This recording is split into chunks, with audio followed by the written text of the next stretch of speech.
Halo semua, saya Hedi.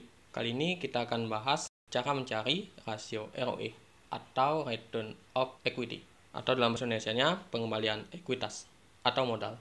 Baik, di sini kita akan menggunakan bantuan Microsoft Excel dan menggunakan data dari laporan keuangan perusahaan yang terdaftar di Bursa Efek Indonesia. Baik, kita akan menggunakan dua contoh, yakni Arna dan Unilever. Kita menggunakan tahun 2020. Nah, untuk rumus ROE adalah laba bersih dibagi dengan ekuitas pemegang saham. Jadi kita membutuhkan dua data, yaitu data laba bersih dan data ekuitas.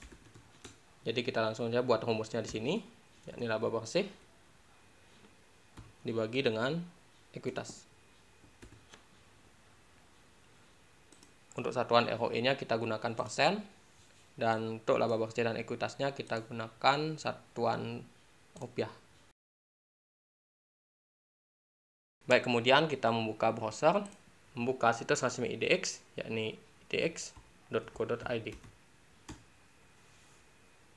Kemudian kita klik laporan keuangan perusahaan tercatat. Untuk jenis laporan, kita pilih laporan tahunan. Untuk jenis efeknya saham, untuk kode sahamnya kita masukkan Arna. Untuk tahun 2020, kemudian kita klik cari. Langsung saja kita buka ini. Dan berikut adalah laporan keuangan tahunan dari Arna. Langsung kita menuju ke bagian laporan keuangannya, yang biasanya berada di bagian bawah setelah annual report-nya. Jadi bentuknya seperti ini setelah di bagian laporan auditornya. Untuk laba bersih, kita cari di laporan laba ruginya di bagian laba tahun berjalan yang dapat diatribusikan kepada pemilik entitas induk. Yakni angka ini. Tidak lupa kita mengecek disajikan dalam apa. Karena ini disajikan dalam rupiah, maka kita cukup hanya menginput angka ini saja. Tidak ada penambahan angka 0 di belakangnya. Jadi langsung kita input. Baik, kemudian kita langsung mencari ekuitasnya. Yakni di bagian laporan neraca sebelum laba ruginya. Kemudian kita cari di bagian ekuitasnya, tepatnya di bagian total ini. Kenapa tidak ini?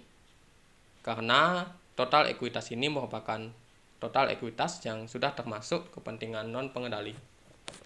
Karena kita menggunakan ekuitas pemegang saham, jadi yang hanya ditujukan untuk pemegang sahamnya, yaitu setelah dikurangin kepentingan non-pengendali, yakni angka ini. Jadi langsung kita input. Jadi kita langsung ketemu ROE-nya, yakni 25%. Kemudian langsung kita mencari laporan keuangan tahunan untuk UNVR. Kita ketik kodenya. Untuk tahunnya sama 2020. Dan ternyata datanya tidak ada. Jadi cara lainnya kita bisa mengklik di bagian laporan keuangannya, kemudian pilih tahun 2020 untuk periodenya tahunan. Langsung kita klik, kita pilih di bagian financial statement yang audited.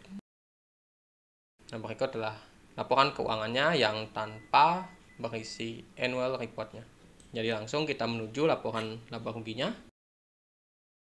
Itulah laporan laba ruginya, dan di sini kita bisa melihat laporan laba rugi dari UNPR ini tidak memiliki kepentingan non-pengendali. Seperti halnya emiten berikut yang memiliki kepentingan non-pengendali, sementara Unilever tidak. Jadi kita cukup menginput data labanya saja, yakni angka berikut, dan tidak lupa kita lihat di atasnya dalam jutaan rupiah. Jadi kita tambahkan 6 angka 0 di belakangnya.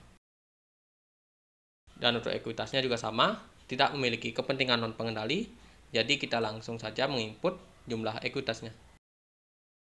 Tidak lupa dalam jutaan rupiah, jadi kita tambahkan angka 0-nya lagi 6. Berikut adalah ROE-nya sebesar 145%. Baik, sekian pembahasan singkat dari saya mengenai bagaimana cara mencari data ROE. Semoga bermanfaat, dan sampai jumpa di video berikutnya.